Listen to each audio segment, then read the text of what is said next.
Yo, what is going on, YouTube? It is Monday. It is 3:00 p.m. West Coast time, the real time, the good time. I got these amazing guests on, or amazing co-hosts and guests on here. First, I want to introduce our guest, the man himself, the White Orc, the nicest guy in arm wrestling, Mr. Paul Linn. Thank you for joining us, Paul. I appreciate that. And as always, I got my boy, Mr. Ryan Turner, hanging out with us. He is satellite operation today. He is not in the studio, but we're gonna make it happen anyway. We're gonna make it happen. How committed we are to the pulse. We'll make this show happen, no matter what. As soon as you thought this show could get any better, we land Paul Linn. Thank you for joining us.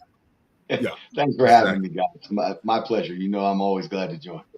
But we love having you on here, man. Honestly, I mean, you're an awesome dude, but in general, we like people that are insightful and we know have put a lot of thought into answering questions, coaching people, into growing the sport and things like that. People have shit to say, to be honest, you know? And so I'm doing my best. You definitely fall into that category. I mean, we'd love having you as a return guest as often as we get you on here, man, to be honest. So yeah, I'll be glad to anytime. It's all about the time zone though, right? Isn't it? Yeah, it is. Always. Okay. Wait. No, that's just me. How do I do this? Oh, falling out here. Ryan, you haven't taught me well enough. How do I do this? There, hey, let's go. There we are. Okay, so those of you guys that are new to the stream, this is the Reddit podcast, basically, where we're going to go over the most popular topics of the week on Reddit. We'll go over those for about half the podcast, and then we'll start switching into more specific training questions. Because usually the most popular topics are not training questions on Reddit. So hopefully we'll get to that point. But yeah, let's get into this. Okay, so also we are not going to be super heavily chat involved. As normally my other podcasts are. So unless you guys have a super chat or something like that, we're probably going to stay focused on the Reddit and just going over the topics. Just so you guys know, I don't want you to feel like I'm ignoring you on purpose and things like that and being a hater. So hello to the whole chat. Hello to all my moderators and everybody in here. If you guys give the show a share, that would be fantastic. I would appreciate it. All right. So first up, posted by Bess Glazard, says, in an alternate universe elsewhere, the year is 2025. Devon has just won the East West 70 kg world title, now holding all available belts. And he is super skinny. It says it was an easy cut. I mean, 70 kg, I don't know. I mean, he's pretty light. He's pretty light, though. Dude, Devon hasn't been 70 kg since he came out the womb, man. That guy, 6'5". I don't think he could possibly make, 154 pounds, no matter what. But this killed me, man. Whoever did the actual image editing on this, bravo. Yeah. When's the last time you were 70 kg, Paul? Oh, man. What you said 154? Probably like the 6th or 7th grade. Yeah. That's when you start stacking on muscle. That's when those traps start growing in 6th grade. Yeah. 70. Yeah, not 6th grade. Maybe more like 11th, 12th. Yeah, your traps are 70 kgs. I don't know about that. That picture, I saw that picture earlier this week. It reminds me of Christian Bale in The Machinist, if you've seen that. Yeah. It does. It looks just like it. That's what it would take for Devon to get to. That's what it would take for Devon to get to 90 kgs. Yeah. Oh yeah. I mean, being like 6'5", 6'6", for sure, he'd be so skinny. Just getting there. Can I get you guys on record here? Do you think there will be a point in time when Devon holds 3 titles? We know he's talking about Angarbayev dropping down to 105. Can he do it? Are we saying consecutively holds or achieves a champion status in all 3? That's a good question. Let's say achieved, period. Let's go easy on him. Yeah, I think he can. Yeah. I think he can get to 105, and I think he can win 105 with relative ease. Yeah. Fair. Yeah. No, I think if he makes the weight, I think Angarbayev is in trouble for sure. I agree.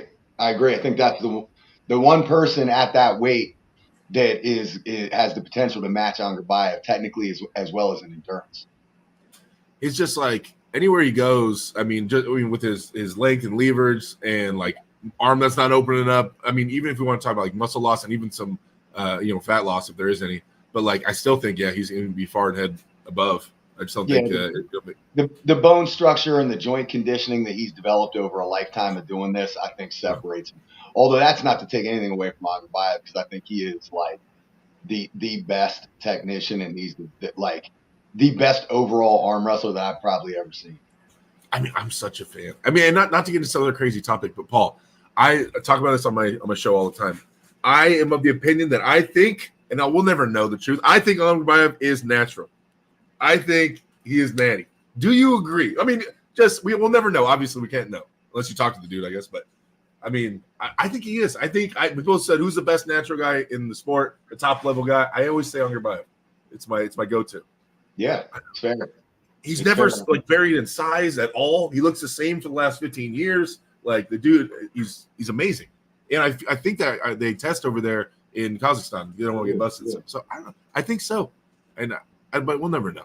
Yeah, I was gonna say, he does so much wow stuff. If he's very specific with his timings. And plus, if you look at that training camp over in Sadara, Kazakhstan, they all look the same. They're all like lean, tall, skinny. There's definitely not a culture of just getting massive over there. It's possible. Yeah, I'm a little different than most. I usually err on the side of believing somebody is natural unless they've been told, they've said it themselves, or I've been told from a source otherwise. So Right. I think you're right, Ryan. I mean, like with as serious as they take it, I'm sure they probably could time things up and beat tests and stuff. I mean, like in the Olympics and stuff, you know how often that happens, Right. and it really comes down to what that country's willing to put in. But just because that's a possibility doesn't mean I lead towards saying, "Oh, there's no way he can be that good and be natural." I think that's one of the biggest fallacies out there, is that just the assumption that you must be on some type of extreme performance enhancer in order to be able to compete at the elite level. I don't agree with that. I get the same shirt Devon has on. I wore it just because Paul's coming on here, and East vs. West is coming in a week, so throw the old shirt on. That shirt so much better than that Devon in that picture. That's right. I'm moving on. Posted by Best Glazard again. It says 10 more days, and it's a video of Devon yanking on these rubber bands, working on his pronation and rising and all the things. You do a lot of band work, Paul? I do, but it's usually in that taper phase of my training, because I can't skip the gym completely. So like that last week, 7 to 10 days, I start aiming more towards those types of movements, because I feel like they're so much less stressful in the tendons. Right.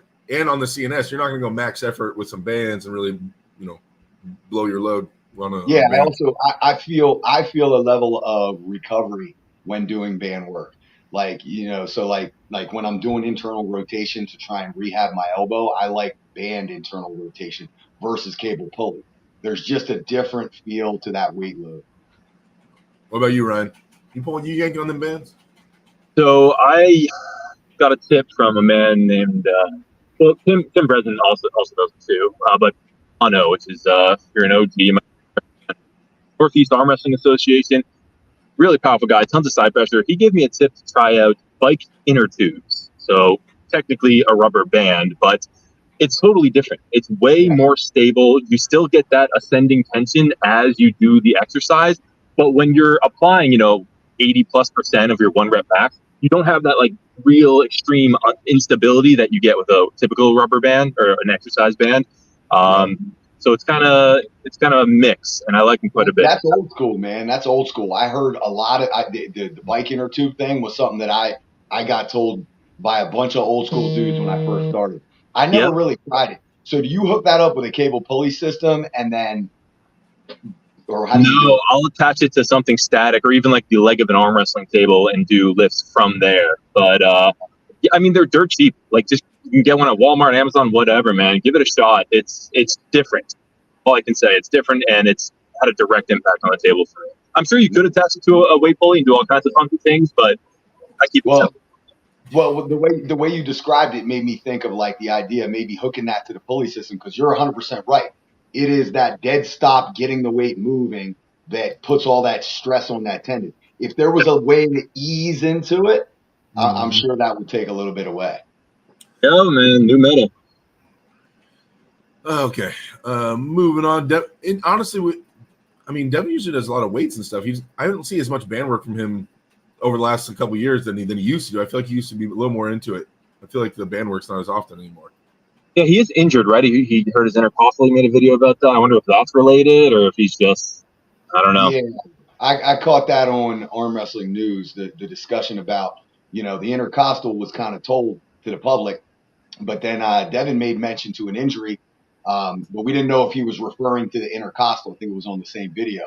So if there was an injury somewhere else along with that, maybe that. I know he has pulled back a little bit of the heavy weights as per Arm Wrestling News based off of that intercostal or whatever the injury is.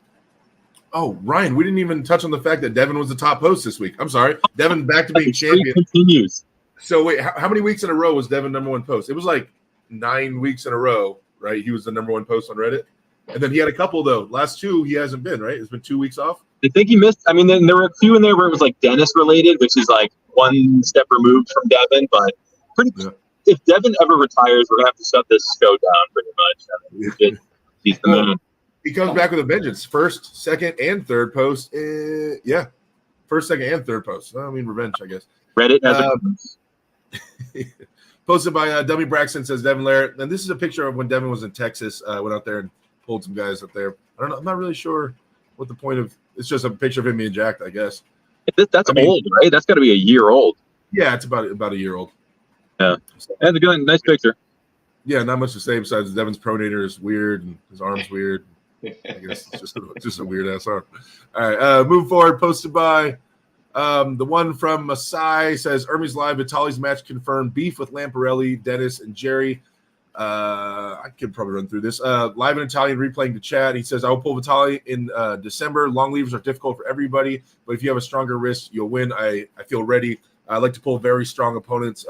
When I'm not sure to win, I don't like easy matches. People criticize, I'm not to sit on the Devon topic too much, but there is I hear it a lot. People saying that they think Devon picks and chooses his opponents based on he has leverage and things like that, and only if he knows he'll win.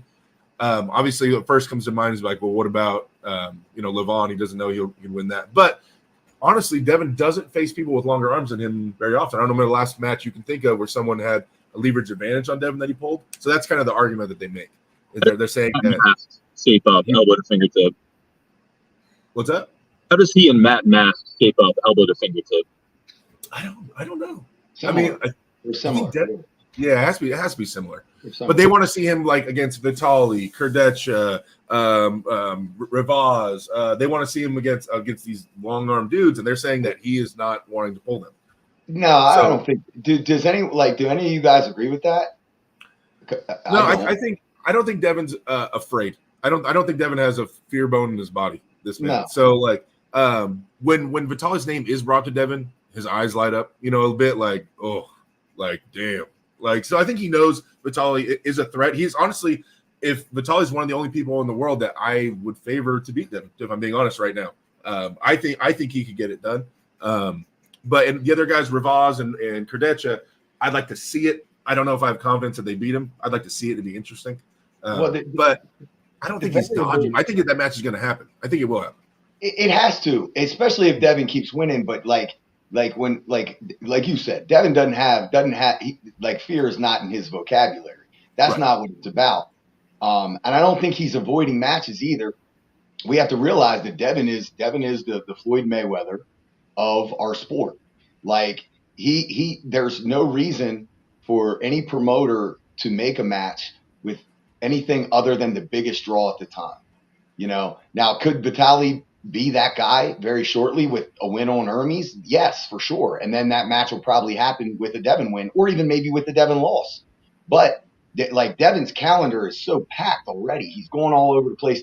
The only quote unquote easy matches or layups that Devon takes are usually the ones that come in between big ones that he may be using as like a training opportunity or just a content opportunity.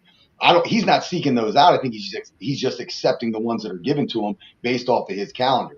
But at the end of the day, the promoters have to make sure that they utilize Devon with the person who's going to be the biggest draw in the moment and have availability, obviously. Not to mention avoiding people with long levers. What is that? Avoiding 0.0 1% of like people with levers longer than him.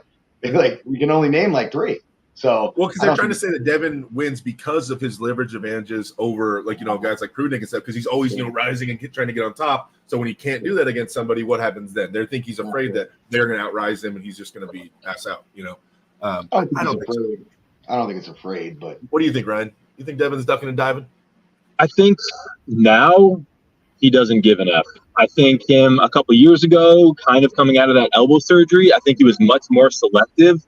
But now he's just taking names one after the other. And I really think that he's like, I just want to see how far I can push this thing at this point. I mean, talking about going for Bayev, I don't think he cares anymore.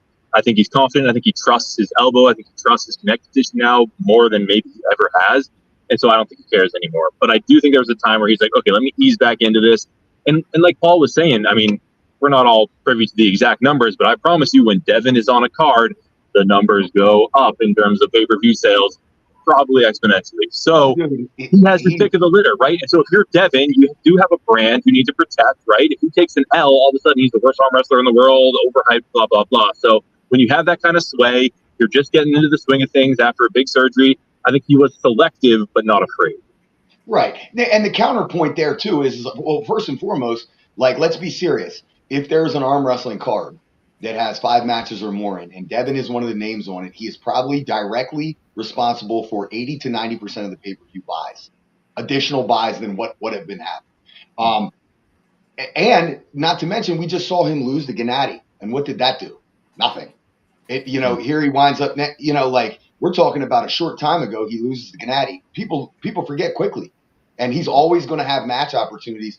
So I would almost argue that he shouldn't fear loss at all, because all it does is open up different match opportunities and it doesn't kill his popularity. And he can get a rematch whenever he wants. Yeah, put it in the contract. Yeah, I'll bless you with the rematch, even though you just beat me. I'll bless you with the rematch. Still doesn't have the power in all those scenarios. It's kind of really funny that you brought up Floyd Mayweather.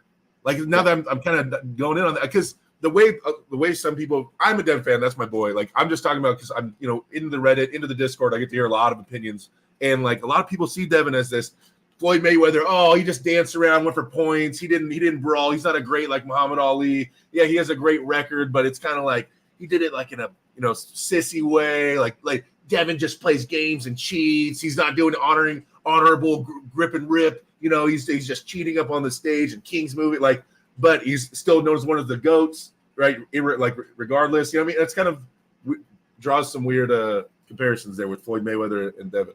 I guess. Well, Devon's a huge crowd favorite, but he also has a strong contingency of haters that want to see him lose. Mm-hmm. So it's like the Floyd Mayweather effect. I'm not a fan of the guy, but I have given Floyd Mayweather so much money over my lifetime, just tuning in to see if this is the guy that's finally going to beat him. So it doesn't really matter if the pay-per-view buys, they're buys no matter what, no matter who you're rooting for. No, that's true. All right, so folks in back in here, I want to go through real fast. He talks about lifts. He talks about Frank Lamparelli. Says, I have no heart. He doesn't like me, but I have done nothing to him. He is frustrated, envious because I won too much. I put him in the shade. Damn, I know he sent congratulating messages to my opponents when they beat me in the past. I asked him if he wanted to train with me, but he never answered. So people that don't know, Frank Lamparelli was traditionally like when I was coming up to the sport, the top guy in Italy. He like before Hermes was younger and still coming up, but Frank Lamparelli was like the Italian guy. If you talk about Italy, you talk about Frank Lamparelli. And so eventually, obviously Hermes passed him up, but he's still competing. He's still an amazing arm wrestler. So to say that Frank Lamparelli, doesn't like me, he's got mad because I put him in the shade, like I overgrew him, and now no one talks about him and stuff. Man, I wonder if that's true. That kind of sucks if that's the case. I hope not. I mean, Italian arm wrestling isn't big enough for there to be a big divide like this. Those two should be working together to keep Italy on the scene and keep inspiring the scene over there. Because we got Martino, right? He's a regular on the Reddit, helping grow the arm wrestling scene in Italy. But internationally, yeah, they have Frank. They got obviously Hermes, but that's kind of their big two, right? You hate to see drama between them. Yeah. Just going on to this, he just basically talks about Jerry and a rematch with Jerry, and then the rest of it is just saying he wants to be strong. What do you guys think about that? Jerry, pneumonia, the things going on. What do you guys think about? I know Ryan's good boys with Jerry. I know he's always in Jerry's corner and stuff like that. But do you think like that How much do you think that really affected the match? Do you think that if that wasn't the case, do you think Jerry has the angles and the strength to beat Hermes, even if it was fresh? Or like, what are your guys' thoughts? Paul first, I guess. I mean, I was there. I communicated with Jerry a good bit in the lead up, and I talked to him after and everything.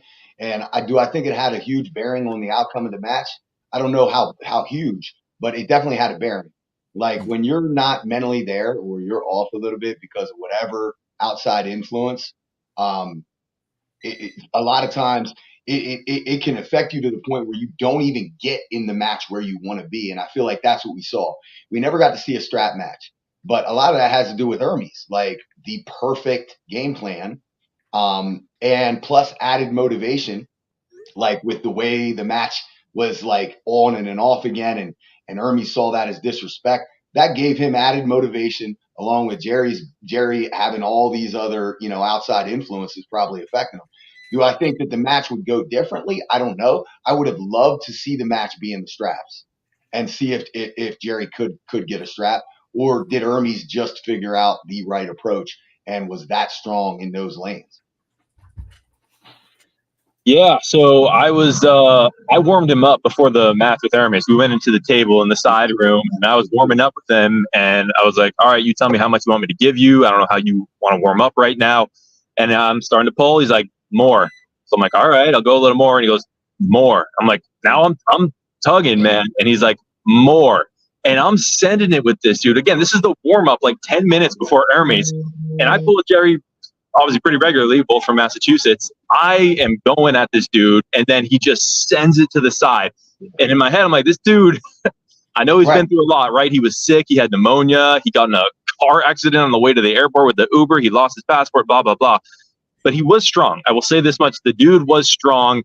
Super strong. But at that level, we're talking single-digit percentages make the difference. And so when you're going what he went through, and he was sick. Like we talked to him on the phone leading up to it. The dude sounded terrible. He was definitely sick. That wasn't excuses. So did it make the difference? Maybe. Was Jerry weak and nothing that day? No. Like credit to Hermes. But Hermes we saw the tape. Like he just had the perfect game plan, never gave Jerry a chance. And we were talking in the airport, Jerry and I, after the match, and we were just going over the things he would want to do different, blah, blah, blah. So I'm all in favor of a rematch. I would love to see it, and I'm stoked that Hermes isn't just taking his win and running away. I respect that. Yeah. I'd like to see it happen over here. Mm-hmm. I'd like to see it versus West over here. I think I'd like to see that rematch. It's interesting. I mean, Jerry against any kind of top roller is always going to be interesting to me. And if there was any kind of reasoning for it not working out, like I'd like to see it run back. And Jerry did have to go through that stuff. That car accident, all that stuff did happen. So I'm definitely interested in seeing what would come out of that. It's no sour grapes or anything like that.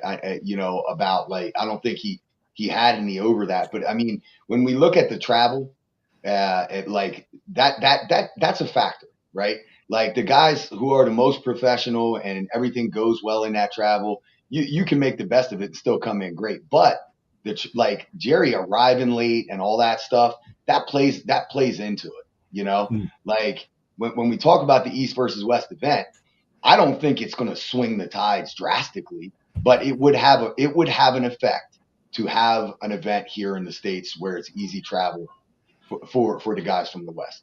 So I think that if it ever happens. Whoa.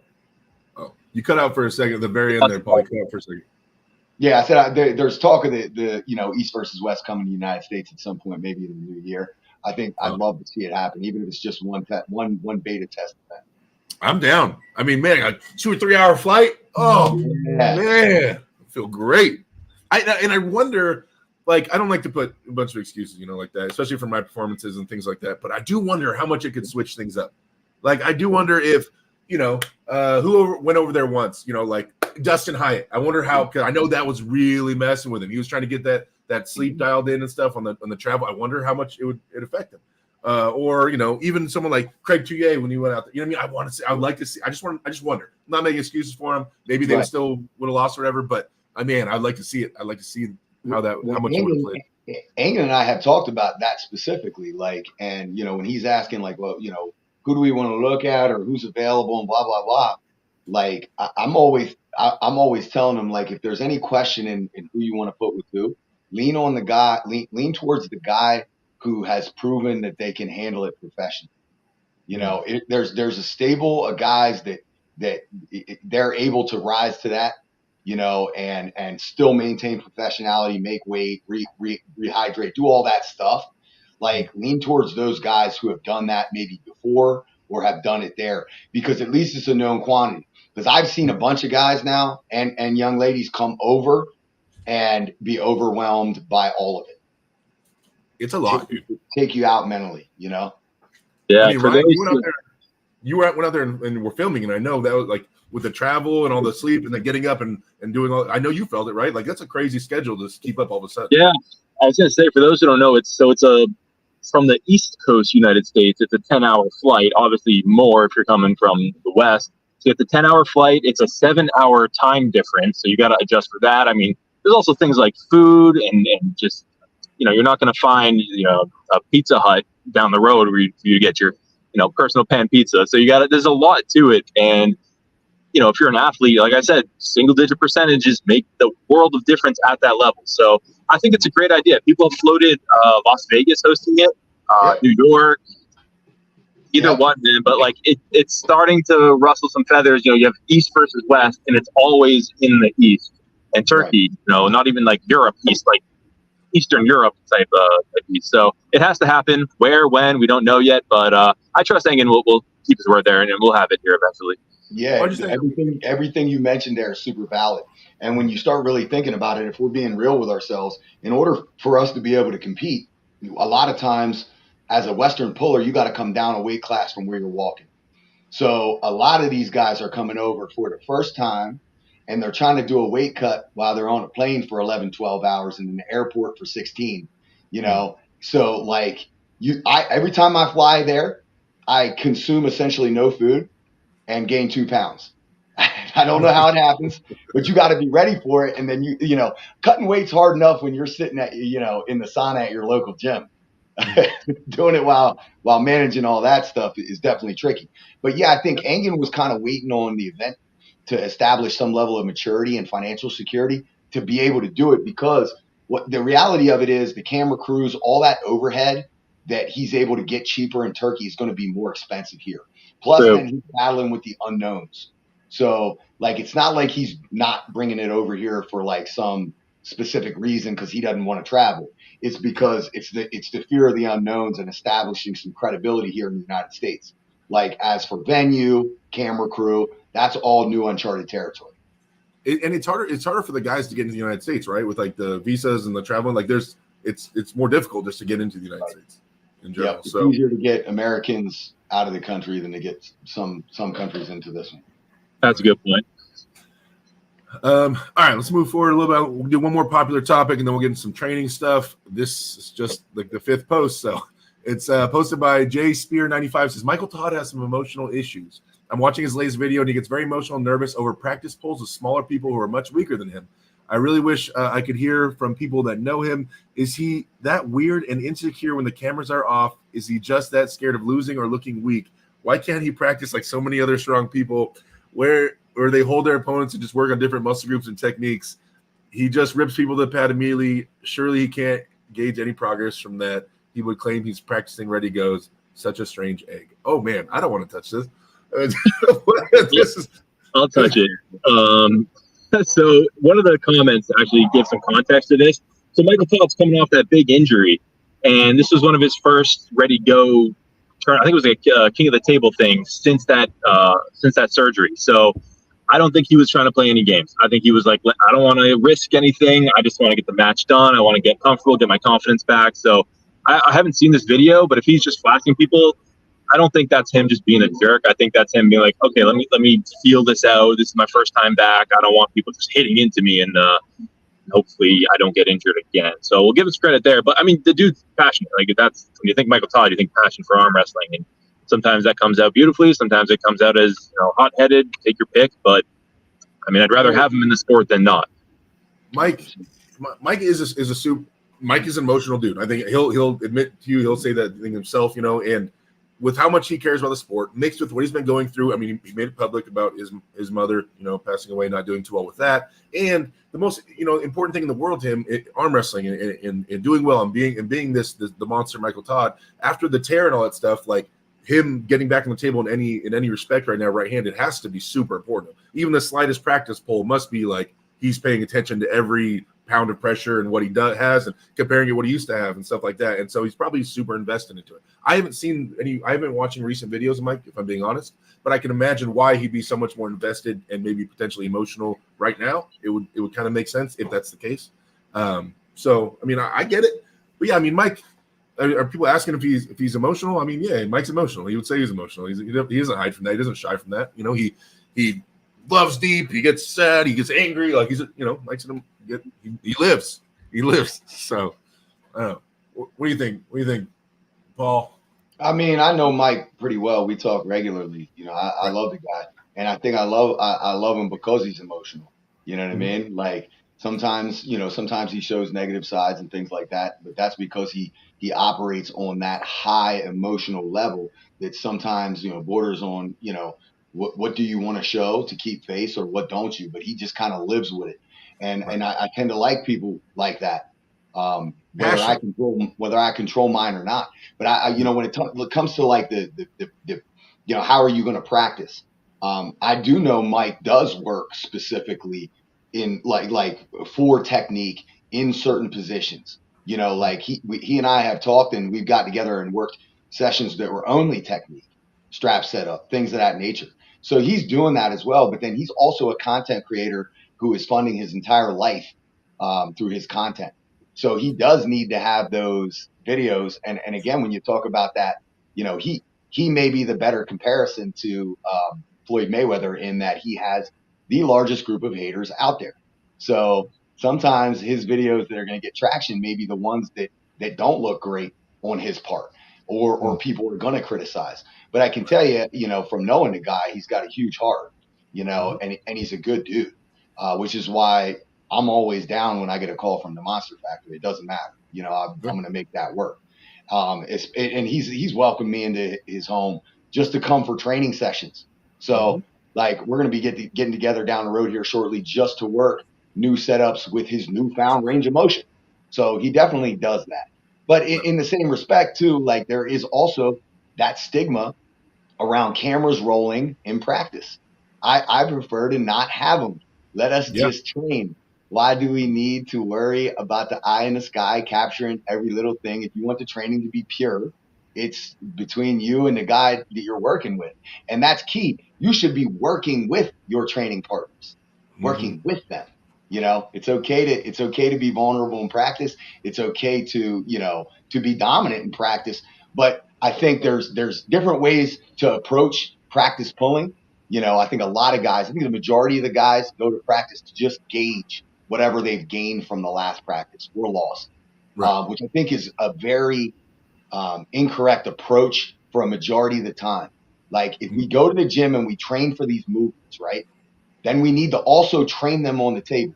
When we go to practice for football, sure, we have team period where there's a pseudo competition, but we are also training what we just prepared for in individual and group periods. You know what I mean? So like it has to be that scout team working with the starters, even if there's a competition aspect. And I think when we start as Westerners applying some of these principles that some of the guys these countries in the East use in approach to table time, I think we have a chance to go onward and upward. I agree. I mean, I think we have a lot to learn, especially. It's so ingrained in Western arm wrestling, man. Like no pain, no gain from crush it, or like it's just everything is just a fight. It's just, man, we really got to relax with that a bit. You know what I mean? And like Devon's been pushing that for a while. Like you should be leaving the gym feeling good. You should be leaving practice feeling good, like making solid gains, about putting in work. Like he had his. I stole and I changed some things, but he put out these rules. He's like 8 rules to his high hooker like practice code of conduct, like how he runs practices at his practice. And so I have them all saved on my phone somewhere. I changed some of the wording and I added a couple little things I liked in there, but I posted that to my team as well. And I was like, that's how we're going to run it. Everything's about working with your training partners. It's about asking questions. If you're the weaker guy, you must be the one telling the stronger guy, hey, I want to work on this. Let me work on this. I want to work on this move. You don't have to just rip my arm open. I get it. You can hurt me. Like, let's just get some stuff going. So I'm a big believer in that. I also, after last time Larry destroyed me right-handed on practice, and then I went to East vs. West, and the first thing Engen said to me was, so Larry Wheels beats you? And I was like, what? That's when I went home and I told Larry, I was like, I'm good. I'm good at all the practice videos, dude. I was like, because now, like, if promoters are starting to ask me, like, and maybe potentially not invite me because I lost a practice match, like, I'm good. Yeah. I'm good, dude. That's no good, bro. Like, we're going to practice once or twice a week. If we got to worry about people who are offering us matches, looking at a video of how you do in practice, it's no good. Oh. And I tell you, I went to practice in Maryland 2 weeks ago, and it was one of them days. You know what I mean? That, like, thank goodness there was no videos of that. And definitely happens. That happens to everybody. All right, so we are at 3:37 p.m. real time, West time. We'll start getting into more of the training approach concepts here. Actually, this post right here is it falls in line with the training questions we get often on here. Posted by Baloney is the password. Says, for all the people who are new or want to try the sport for the first time, please read. He said, I've seen so many posts on here with people obsessing over measurements and numbers. I just had to make a public service announcement. Stop. I have 13-inch forearms. Am I doomed? I am 130 pounds and my hands are smaller than average. Do I have a future in this sport? My dad was a lawyer for the mob, and there was this guy named Mickey Gambino that used to arm wrestle everybody, and he told my dad, you need huge fingers to be good at arm wrestling, and my fingers are tiny, according to my girlfriend. Am I doomed? But things like that. He says, enough, it's simple. If you like the sport and you have arms and hands and you can improve and compete and get stronger. You are obsessing way too much over genetics and measurements, and comparing yourself to everyone is just a non-starter that will keep you scared of improving. I just want to remind everyone that the biggest barrier to entry is your own mentality and your own lack of initiative. No, you're not going to be a 400-pound gorilla from Georgia named Levon, Crimea River. Just go get stronger and have fun and go compete. What do you guys think holds a lot of people back from getting in the sport? I mean, besides scared of being injured and stuff like that, what are some barriers you think some new guys are facing to get into the sport, and how do you think they can overcome it? I guess Ryan will go first with you. Yeah, the biggest one's got to be ego. I mean, a lot of people, they just don't want to risk it, right? They have this very fixed mindset, and if they lose at something, that means them as a person, they're just bad. And that they carry that with them for life, right? Especially if they lose to someone smaller. I mean, how many posts do we see on here from people being like, what the heck happened at school yesterday? Some dude who is like half my size beat me in an arm wrestle. I'm freaking out. And it's a fixed mindset of people who don't think they can improve at something. And so they just don't even try things in the first place, right? And you see it in whether it's golf or frisbee. It's like, I'd rather not even know if I suck at this thing than do it and find out that I suck, because they think that's it says something about their character, where it's really the opposite. Like, it's good that you suck. Learning is fun. The improvement is the whole reason. If we didn't get better at arm wrestling, I wouldn't do it. It's fun to chase people and then eventually get that win at a tournament over that guy who's always beating you. That's what makes it fun. And if you just started as a genetic freak and you just smashed everyone, first, that's crappy, because all you can do is disappoint, right? You start at the top, all you can go is down. So if you have tiny hands, short forearms, you have trouble putting on mass, great. All the odds are against you. All you can do is impress people. So I would say just, you got, like, the first practice I ever went to, one of the first things my coach, Josh Grant, said to me was, you got to leave your ego at the door. And I think it's that simple. Do that, and you're going to have a good time and get better. I agree. I think those are great points. Paul, what do you think? Nailed it. Everything Ryan just said. I mean, I think there's other variables too, but that is a number one. And I can even go back to the beginning of my journey and going to my first tournament expecting to be better than I was, and winning a novice class and then jumping into pros and taking third. And most people say, hey, that's great, but to me at that moment, my expectations were way too high. And then I followed that up with an unreal like expectation towards how fast I should develop, where I should be. And I can only imagine if how that plays in guys coming in who may not have the strength background or the training background or the genetics or whatever that I was blessed enough to have coming into the sport. So I think that it's exactly what Ryan's saying. You need to enjoy the process because there's no more fun time in arm wrestling than the beginning and the climb. It's lonely when you're close to the top. It doesn't get any easier from there. And I think the other big piece is just in general how people deal with the training thing. Because if you are going hard and you are taking that unrealistic approach of like, I am just going to meathead mode this and do what I did and go harder than everybody and just do everything to the max when I don't know what I'm doing, and then winding up with injuries or chronic pain. I think there are some people who may be doing other things in life too, other sports and things, where that pain and putting yourself in unneeded pain due to the way you train. I watch guys, stop coming to practice and walk away from the sport based off of that type of stuff. Yeah, I agree. That's one of the first things I learned from Devon. When I asked him when I was brand new in the sport, I said, "You got, give me some tips." And he said, "Two best things I can tell you is enjoy the process and try to avoid getting injured for like later on in your career. And enjoying the process is pivotal. And like it's hard to enjoy it if you put so much pressure on yourself from the jump. Like I love the best part about anything I learned was sucking at something and getting good. Like that process of getting better is the funnest thing. Like having these rivals and having this reason to train this one thing and trying to make gains in this one area to finally overcome this thing. Like that's the funnest stuff. Like, the best times I had, we're coming up and losing these guys and then finally passing that guy up and finally finding a way to beat that guy and training and doing all the homework. Like that's when you're in love with the sport. You're watching every video. Like that's the best time. That's the time to eat it up and to embrace that. I think is super important because eventually it gets more boring. Eventually, it's still fun. I'm married to the sport, but it's not as exciting. And so I look back and I remember dreaming about arm wrestling all the time and just like it was everything to me at all times. Like in terms of just that excitement, I guess. And so whenever I can grab a small piece of that again and just be super excited about something, I cling on to it. About a match or something like that going on. But I think that's the best part. I think people, when you have too much pride or you put too much pressure on yourself to, I got to win this next tournament or I got to win my first tournament. I'm not going to compete forever because I'm going to train for 3 years before I go to my first tournament. Things like that. I don't know, man. Have fun with it. Go. As long as you're safe, you understand, not break your arm, go. I tell everybody compete right away. As soon as you know I'm not getting hurt, go compete, go have fun and learn how to do it. Can I throw one more thing in? For all the posts about, I shouldn't even bother with I don't have this, that, I'm not tall, whatever. If you weren't an arm wrestler and you were standing behind John Verzink at a Starbucks, you know what the last thing you're going to think about that man is? That he's the greatest arm wrestler of all time, right?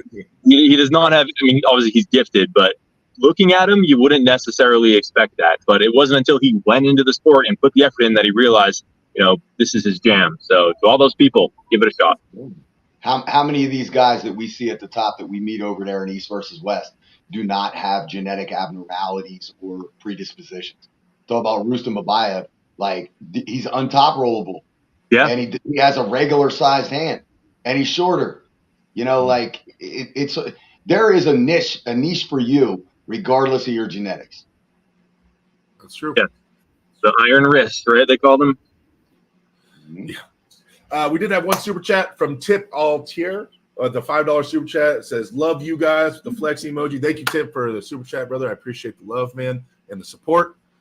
This man put in the work. Oh, also, another super chat from Texas Prana, $5 super chat. Says, Ryan, how has it been living down in Texas so far, and and your training? Paul, always so insightful on so many things and such a great dude.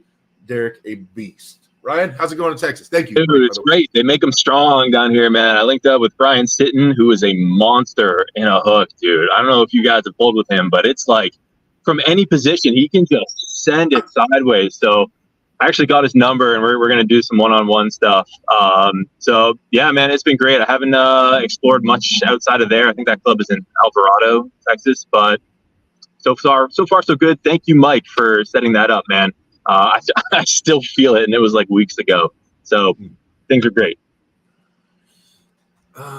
Okay, moving forward. I'm trying to find a good training question. There's just a lot of, like, exactly what that guy was talking about. I'm 15, have a small hand. Like, how do I become a world champion? Can I do it? It's like I'm seeing a lot of the same thing.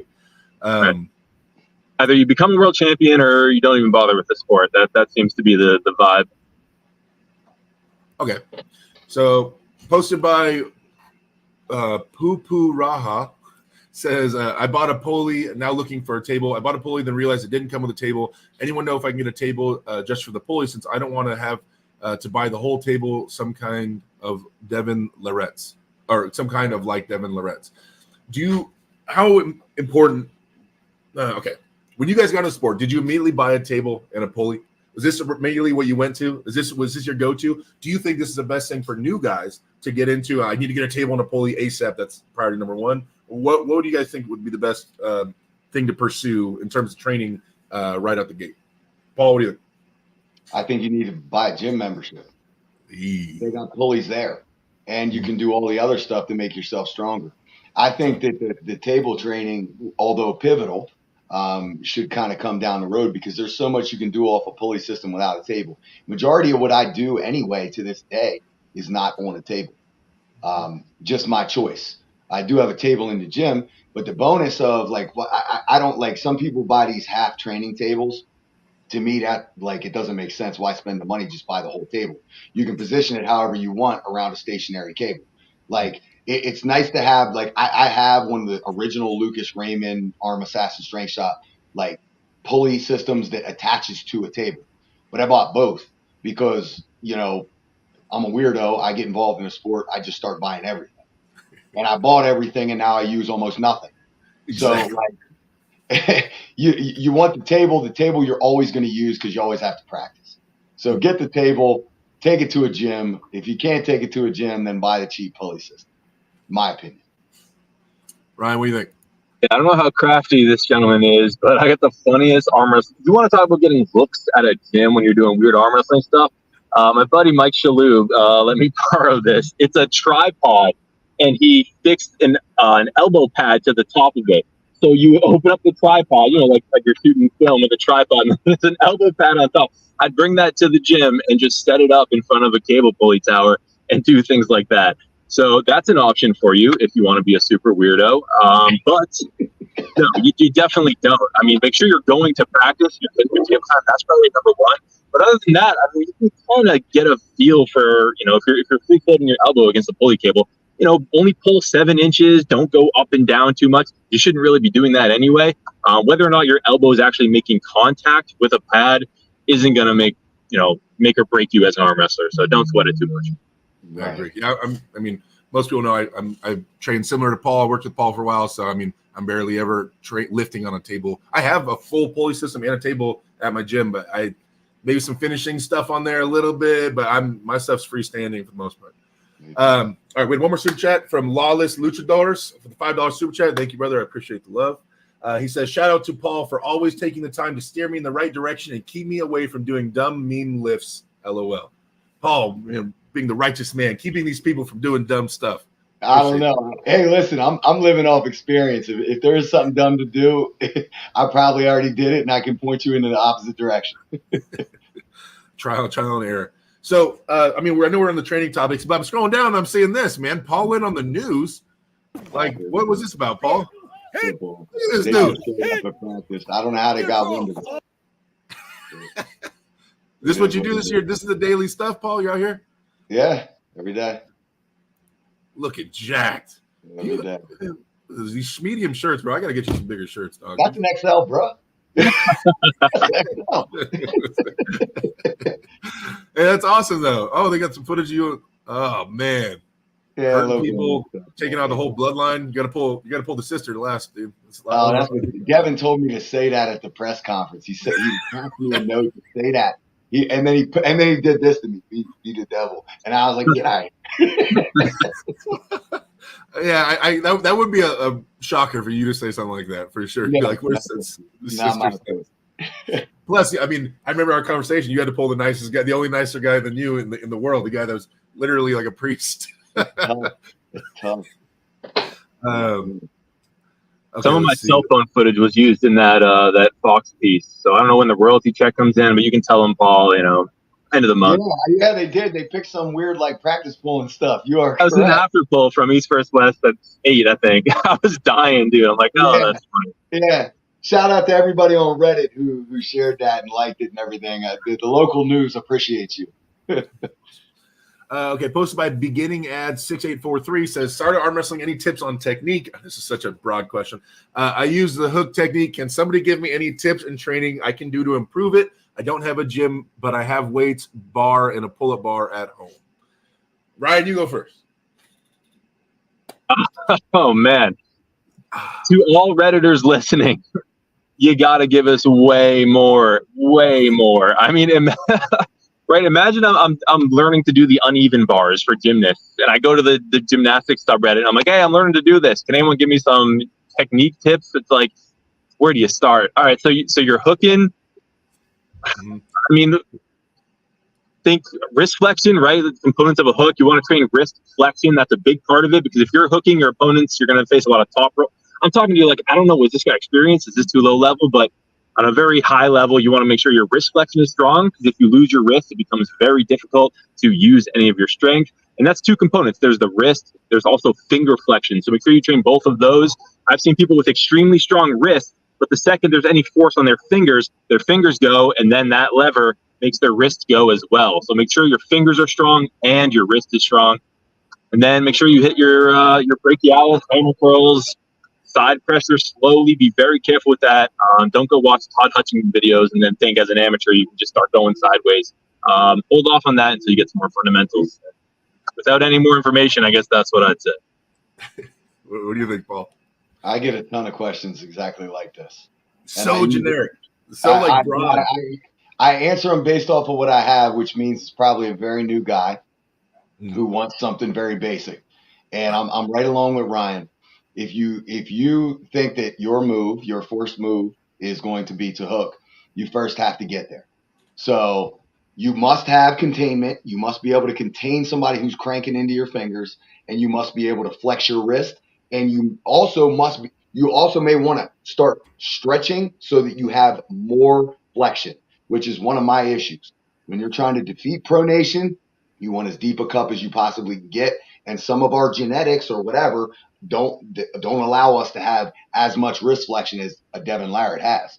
So stretch that. And the other piece I would give you is, just because you're hooking, you hear everybody say hook, that's supination. That's supination. A good hook doesn't have to lead with any supination. Nobody wants to be palm up. Nobody wants to be looking at their hand. That's supination. If you're forcing yourself to that position, you may have to against an elite top roller. But rather than focusing on supination and wrist flexion, focus on wrist flexion and also pronation. Because pronation, ulnar deviation, can be driven in multiple different ways. It can be driven out with the wrist going out, and it can also be driven down. This is key for hooking, your ability to go down. That's not supination, that is pronation. Down pressure, ulnar deviation inside a flexed wrist position. I agree. Yeah, I mean, they don't give us a lot of content in these context. Sorry, but it's just, I mean, if you're new, guys, obviously we'd all say get with a team. That's obviously goal number one. Get with some arm wrestlers. If some reason you live in the middle of the desert and there's no one around from you, then that sucks, right? So you have YouTube available. That's the best thing you're going to have. Start learning about arm wrestling. Watch the basic technique videos. Voice of Arm Wrestling has a ton of great content for newer guys to get you started and really explain some basic concepts. But we all have to start like this. Get strong in this starting position. Understand the muscles that are working in the starting position, right? And get those muscles stronger, right? So I'm a big fan of like neutral grip pull-ups. I think they're fantastic to get a starting position stronger. You said you have a pull bar at home, so hopefully you can get some neutral grip in there.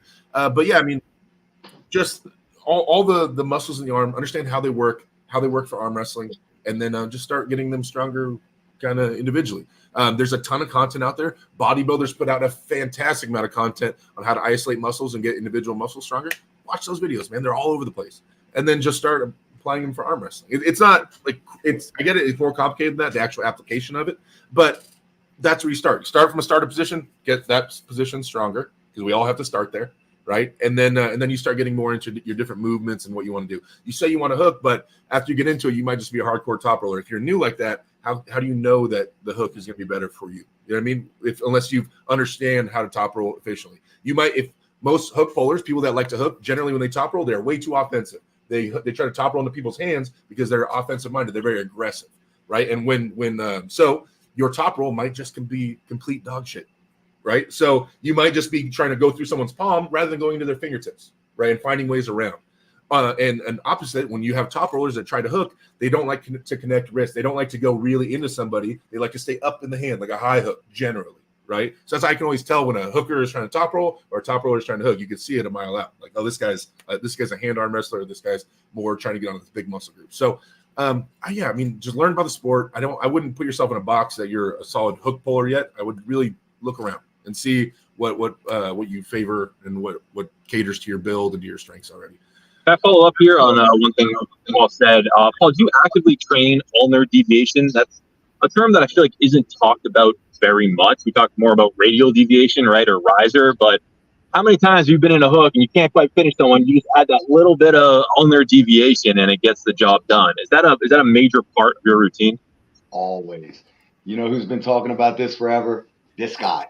Nobody listens. I don't care. It doesn't matter. You can lead a horse to water. You can't make him drink.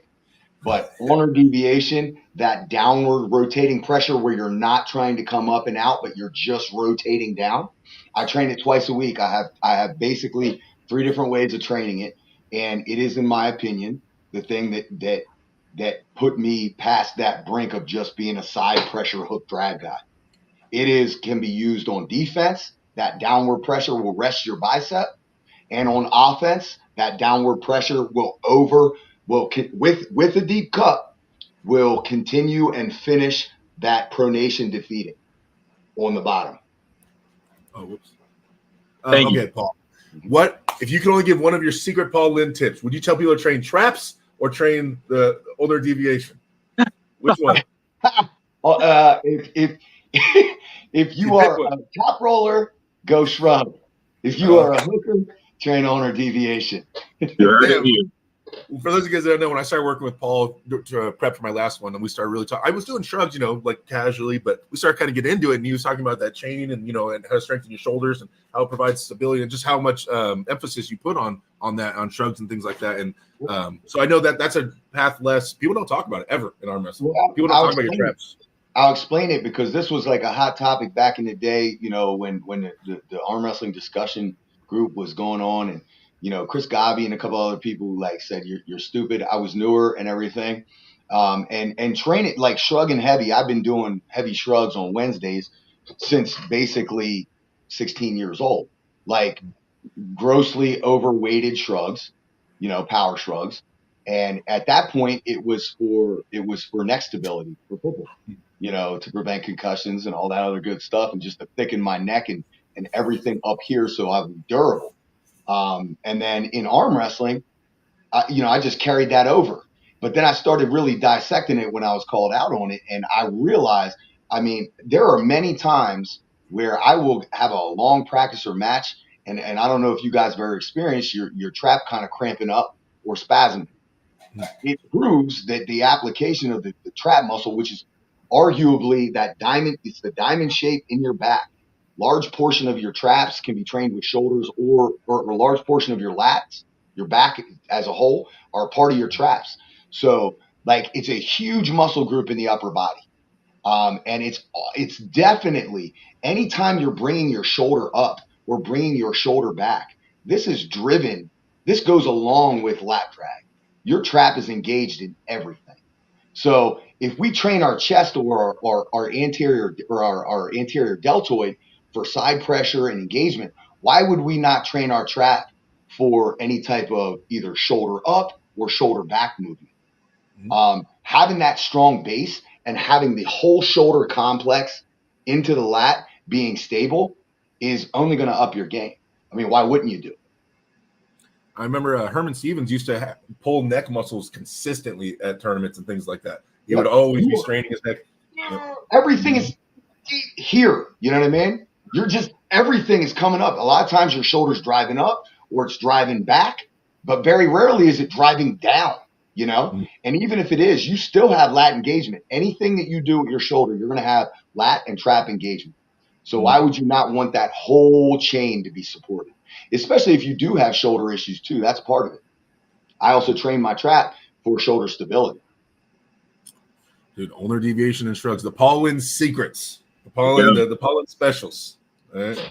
All right, we're going to do this last one. Posted by BCB S23. Says exercises for wrist stability. My wrists are pretty unstable. I train the wrists in all 4 directions and pronation plus supination with dynamic exercises that works for me. But the stability at the wrist joint doesn't get any better. What exercises should I do to improve wrist stability?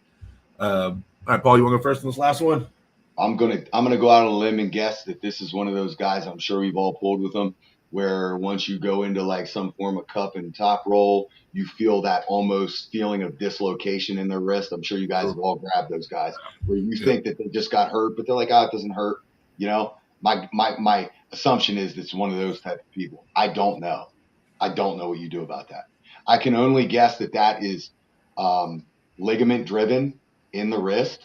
It could be based off of something genetic. It could be based off of an injury that you didn't know you had. I have no idea. There are so many ligaments in the hand, in the metatarsals, all that stuff, you know, the metacarpals, everything that's in here. This is a huge, I have no idea. I have no answer to that. I don't know if you can improve it, to be honest, other than maybe just continuing to arm wrestle and hoping it gets better or things tighten up. I don't know. Right. I know a bunch of guys like that. It feels like their wrist is like subluxing every time you open them. So he's saying he trains every angle, all these things. It's not getting better. The only thing I would suggest, or I guess a couple things, change how you're doing it. If you're just doing dynamic repetitions, try doing more static, right? Try holding, maybe try just doing some eccentrics, right? Just because you're going through the motions doesn't mean that you're not seeing progress. Doesn't mean there's no hope for you. Mix it up, right? Maybe you've been doing this for so long, the body no longer considers it a stimulus worth adapting for. So try bands, right? This would actually be a good time to use a traditional band that is more unstable to help you use all that stabilizing tissue. That'd be a good way to do it. And give it time. I know people tend to get anxious for results, but don't give up. Give it time. Change things up. Flip all your exercise on your head. Change the repetitions, right? If you're doing 3 sets of 10, how about 5 sets of 20 with a lighter weight, right? Maybe just totally flip your whole routine on its head, wake the body up again, and you might see some changes. Yeah, I mean, like Paul said, I agree with you, Ryan. I think a variation can help grow and shock the system, and we can adjust in certain ways. I also do think that the wrist is a super complicated joint with a ton of potential things going wrong. Every time I had a wrist injury in arm wrestling, I took it so serious. Like I would immediately go get one of those, those braces that have the solid thing in there, so you can't move your wrist, and then I would double wrap that up. And then at home at night, I would take it off, and I would slowly like work on it a little bit, and then the moment I leave the door, because I know when I grab a door handle, anything, I just keep re-injuring it. It just gets injured so easily if you have a wrist problem. So I always took wrist injuries super serious. Some things that I think that build wrist stability potentially, the old rice bucket. I think that can help you out. I think that just doing circles, light movements like that with resistance in all directions. Maybe the wrist ball thing, the gyro balls, but those have been brought into maybe having helping carpal tunnel. I don't know, but I know they kind of challenge everything. When I've used those gyro balls in the past, it kind of everything's blown up, kind of like the rice bucket. So that might add stability. Also, I want to touch on if you're doing pronation. Devon has talked about a few times in the past about spinning out your wrist, about doing pronation where you're holding onto something over the palm right here, and that can help your wrist spin out over time. Too much weight and doing pronation for years right here, rather than wrapping it and having it going below your wrist. So it's like this, because when it's above, when you do all your repetitions above like this, see how the wrist will turn where the hand stays still. He talks about his wrist getting more wonky over time. So when Devon holds his fist like this and turns, it goes like 3 inches both ways. It's weird because he's just done so much stuff over the thumb out here that it's kind of jacked his wrist up a little bit over time. So when his wrist is straight, you got to think his arm will start pronating while his hand is still straight already because how wonky his wrist is. So it's not rock solid from the jump, right? He has to kind of start twisting the bone. So he caters it to doing the pronation for so long, so heavy up here in his hand that it messed up his wrist over time. So I don't know if that's for a new guy if that's a thing or whatnot, but I just know I've heard that over the years. So it's something I've always kind of paid attention to a little bit, where I'm putting that pronation, like the straps. I like to have it like a regular strap, so kind of over my thumb and around. I like to recreate strap pressure when I'm doing pronation lifts. But I usually drive really heavy on the bottom strap down here. Those might help, man. Honestly, if it's anything that crazy, maybe go to a doctor, maybe get it checked out. We are not doctors, right? We would just give you some advice based on what we've encountered over the years. And I think anybody worth their salt will tell you if there's something really bad, definitely go get checked out by a doctor, 100%. We're just some arm wrestling bros, dude, just broing our way through life. That's all we are, man. So let's see here. All right, guys. So it is 4:06. I'm sure there are other YouTube channels going live. Was it Aussie Arm Wrestler goes live right now? I think usually. Aussie Uncle John. Okay. Well, oh man, you went from daytime to nighttime during this podcast, right? I know. Part of this one. All right. Once again, Paul, thank you so much for hanging out with us on this podcast. Your knowledge is invaluable. You're my go-to personally when I have some questions, and I'm super thankful that you take this to the community and help them out as much as you do, man. So thank you for hanging out with us today. Appreciate you. Ryan, go back to the studio, bro. Like we have an image to protect here, Ryan, and you're out here in the streets. You know what I mean? It was a beautiful day. I thought the people would appreciate the nice sky, but you know what? Fine. Next time, studio. No, I love it, man. You going all Ryan Bone on us. Yeah. This is a commitment. I thought you would respect this, sir. I'm out here right? Talking to my phone for the past hour. I think the cops are starting to watch me. Like, it's weird. I did see one question earlier, Paul. Are you going to East versus West this Sunday or this Saturday? Sorry. No, sir. No? Not going to be in attendance. This is playoff week for us in football, but probably see you guys in January. Man, you're Captain America though, bro. Like if they honestly ever said who's captain for the American team or West team, I'm putting you up. Everybody's putting you up. Dude, Angan did offer me to come, but I can't. I missed week 1 for our football season. Because I messed my dates up and I had already told Angan.